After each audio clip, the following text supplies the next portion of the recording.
everybody. My name is Angus Wright, and I also go by Angus by design.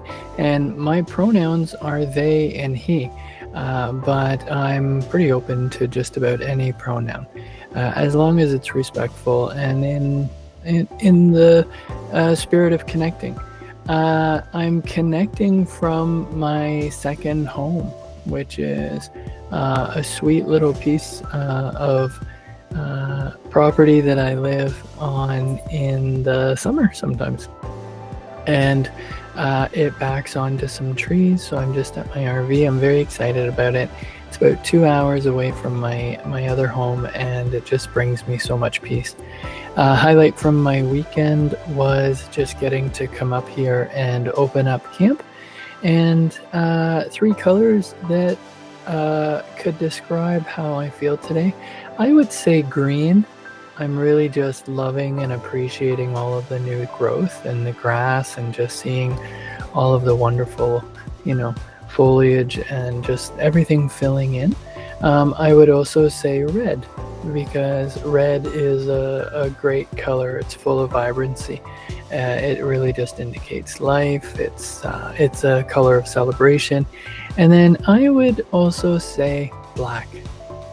I love black. I think without black, white couldn't exist. I think without white, black couldn't exist. I think black is a contrast to everything. It complements everything, and sometimes it can be very descriptive. A way I show self-compassion is by being willing to be playful, and a way that I'm kind to myself and others is to be willing to be playful with them. Everything doesn't have to be so serious all the time. Support I could use is always just context. I feel like the more I can know about a situation, the better I can feel about it. And if I were to give words of encouragement to people, I would say, just be yourself. Just take today. Is there any little thing that you can do, even on top of everything else? Is there just a little piece you can say for yourself, and do a little bit of self-care and do something that you enjoy? So I think you deserve that. So those would be words of encouragement. And I love revisiting last year's programming, and this morning a person that I'm in a community of practice with basically has created some material based on the inspiration from this, and that just feels wonderful, because it really is a labor of love, and it certainly was back then. So welcome everybody. So last year, basically what I'm doing is reviewing last year's programming, and what we're doing is we're looking to see, well, did it match what it should be doing? Did it live up to the standard? And what is the standard? So did it meet the fidelity of the peer ethics and values and ethics of peer support, where we're not putting our stamp on other people? Was it pleasurable? Was it on task? Were there recovery topics that were useful? And if so, wonderful, we'll add to it. If not, then we can make the corrections. So always an invitation to share whatever quotes, comments, and experiences that you have. And if you're in a Zoom meeting with me, you're welcome to do it in the Zoom box. If you're seeing this online, you're welcome to do it in a comment. If you want to have discretion, you're welcome to send me an email. And the theme was achieving well-being, and the title that I gave it was Boundaries 101, Say No Go. So in achieving well-being, our goal is to discuss tactics and strategies to achieve our personal well-being and improve our quality of life. And a quote from me is, love life now. And so my theme last year was chosen family is real family. And that's because in many communities, in all walks of life, all the way around the world, there are people who choose each other as family. and who create new families and new bonds. And so there is an unlimited potential of becoming part of somebody's family. So love life now. My first song for inspiration that I shared back then was Scrubs. I don't want no scrub. Scrub is again the king, and no love from me, right? So that's, I love music to get me in the mood for thinking about boundaries. And so this image really just reflects and shows the many types of boundaries that one can indulge in and explore. And so the first image says there's 7 types of boundaries. So one is physical. So privacy of personal space and preference for physical touch. The second is emotional, so respect the other person's emotions and feelings. Third is intellectual, so thoughts, intellectual beliefs, and ideas being respected by the other person. And 4 is time, so timeless and respecting the other person's availability to spend time with you. And 5 is material boundaries, so respecting someone's personal property when it comes to giving and lending. And then 6 is spiritual boundaries, so respecting someone's personal belief and spiritual journey. And then 7 is sexual boundaries, so comfort with sexual touch and consent from the other person. So the other image shares another perspective on 3 types of boundaries. So there can be loose boundaries, so lines blurred or don't exist, wall stays low. Passive, needs unclear, struggle to say no, dependent on opinions of others, needs reassurance from others, accepts abuse, overshares info, scared of being rejected or not liked if they don't give people what they want. So some examples are, I can lend you money even though you may not have it, or whatever you want. I don't know what to buy, help me.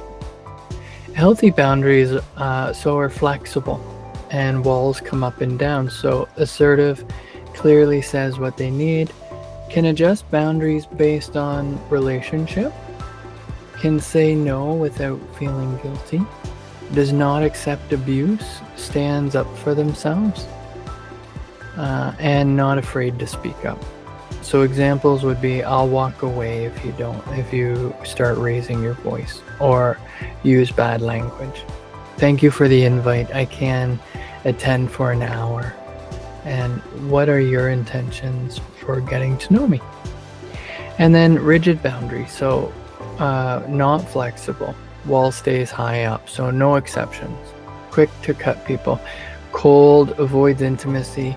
Don't believe in second chances. If someone hurts you, you don't want an apology or to work things out. You're done. And taking things personally. So examples, if a friend wants to celebrate birthday at sushi and you don't like sushi, you will not go. And if a partner's family does something to upset you, you cut them off.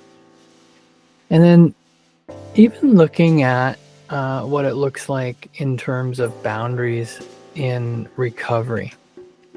And so, and there's 5. So 5 boundaries are, 5 steps to establishing boundaries. Sorry, the image is small, so I'm getting older. So step 1 is figure out what your stressors are. Step 2 is establish what boundaries should be set. 3 is practicing no. 4 is setting boundaries for how loved ones speak to you. And then 5 is scheduling self-care, right, to work around that. And then healthy habits for boundaries. So making sure that we're getting out and moving through exercise. Good nutrition. So what are we feeding ourselves? What are we nourishing ourselves with? Sleeping well. And then looking at holistic care. So holistic care is all those things that aren't a pill, right? So those are some things to consider and that we'll be considering today. So walls keep everybody out. Boundaries teach people where the door is. And 4 reminders when setting a boundary. Pay attention to your needs and feelings. You don't need to apologize or give a long explanation.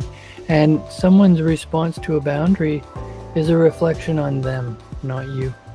Acknowledge what you gain when setting a boundary. It's not selfish or self-considerate.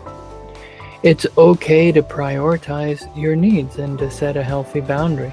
It's okay to take up space and delay your plans, and it's okay to ask help from others and to take a step back. So how can we deal with people who repeatedly violate our boundaries? So continue to set strong, consistent boundaries. Record the boundary violations in your responses. Be clear with yourself about what treatment you'll accept and what you won't. And accept that some people will respect your boundaries no matter what you do. Will not respect your boundaries no matter what you do, and detach from the outcome so you can't control other people. And decide to limit or cut off all contact.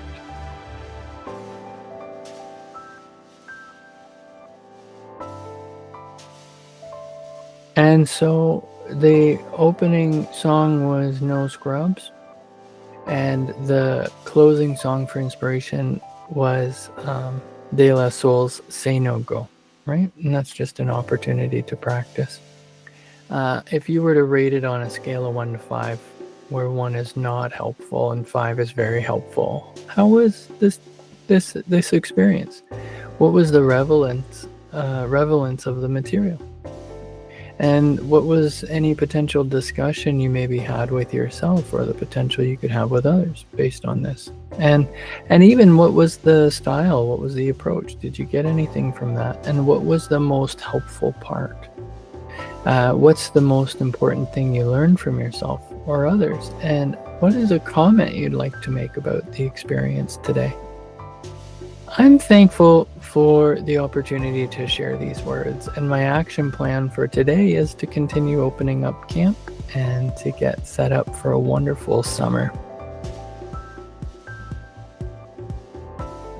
So thank you, everybody. Again, my name is Angus Wright. I also go by Angus by Design, and I can be reached by visiting my webpage, sending me an email, visiting me on social.